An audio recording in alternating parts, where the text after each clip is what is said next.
Muaji i bekuar Shaban. Përgatitje për mëshirën e Allah. Shabani nuk është thjesht një muaj në kalendar, është urë, një portë e hapur mes dy botëve shpirtërore, mes realitetit tonë të përditshëm dhe afërsisë me Allahun xhaleshanuhu.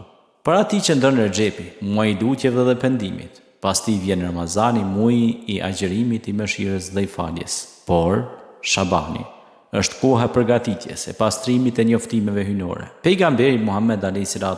paqja dhe bekimet e Allahut qofshin mbi të, e donte shumë këtë muaj.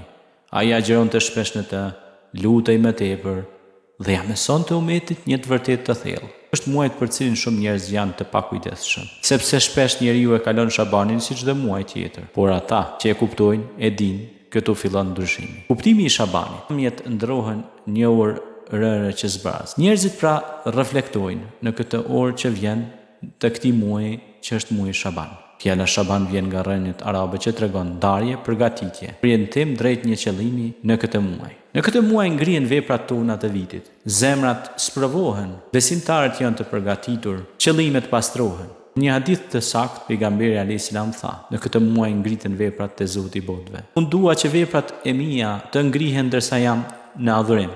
Çfarë do të thotë kjo për ne?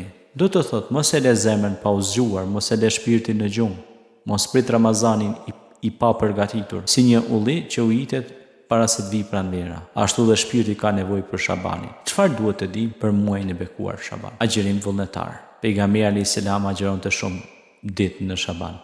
Jo të gjitha, por shumicën. Agjerimi forcon trupin, pastron shpirtin, thyen epshin, forcon sinqeritetin me Allahun. Ai na përgatit që kur të vijë Ramazani të mos na rëndoj, por të na gëzoj. Namazi dhe lutjet. Në Shaban rritet veçanërisht namazi i natës. Istighfari, astaghfirullah shtohet shpesh. Salavatet mbi pejgamberin Muhammed alayhis salam. Kjo është periudha kur lutjet hapin dyer, gabimet fshihen, zemrat mësohen të jenë të lidhura me Allahun. Pastrimi i zemrës nga merita është muaji i pajtimit, nuk ka ngritje veprash. Kur zemra është plot urrëtie, xhelozi, armiqësi, zili. Sa prej nesh mbajnë mërira për vite. Këtë muaj mesazhi është i qartë. Fal që Allahu të fal ty. Një telefonat, një mesazh, një takim, ndoshta aq mjafton që dy zemra të afrohen përsëri. Veprat e fshehta. Në Shaban Allahu do veprën që bëhet fshehtas vetëm për të, pa duar trokitje. Një sadaka e vogël, një ndihmë pa e ditur askush, një lot që rrjedh pa zë.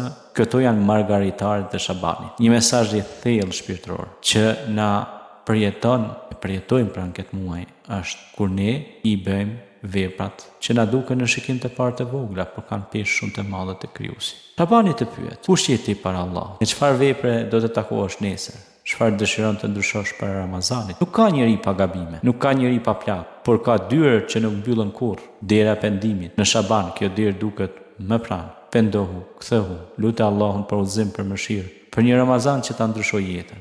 Rrëfimi i një shpirti që zgjohet. Pastaj ky muaj i bekuar Shaban pra është një mbrëmje që na përjetohet, ulemi dhe themi: o Allah, unë jam i dobët, më afro pranë teje. Nis të lexosh Kur'an, argjeron, loton në sejdë, pra askush nuk të pa, askush nuk të lavdroj, por në qiell u shënua. Qielli u shënua, një rob u kthye. Ky është qëllimi i Shabanit, të zgjojë robërit e Allahut.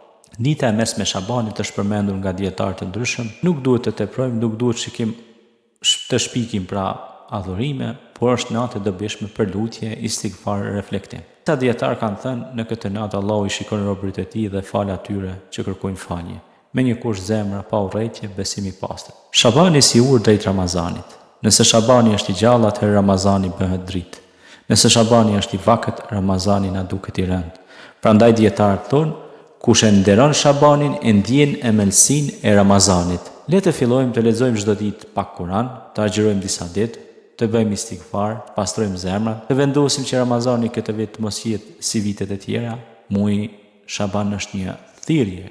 Ktheu tek Zoti yt. Përpara se të vinë ditët kur pendimi nuk sjell dobi. Kjo është koha jon, koha për falje, përgatitje, ringjallje shpirtërore. Elusim Allahun të na pranojë veprat, të na fal gabimet, të na dërgojë në Ramazan me zemra të pastra. Amin.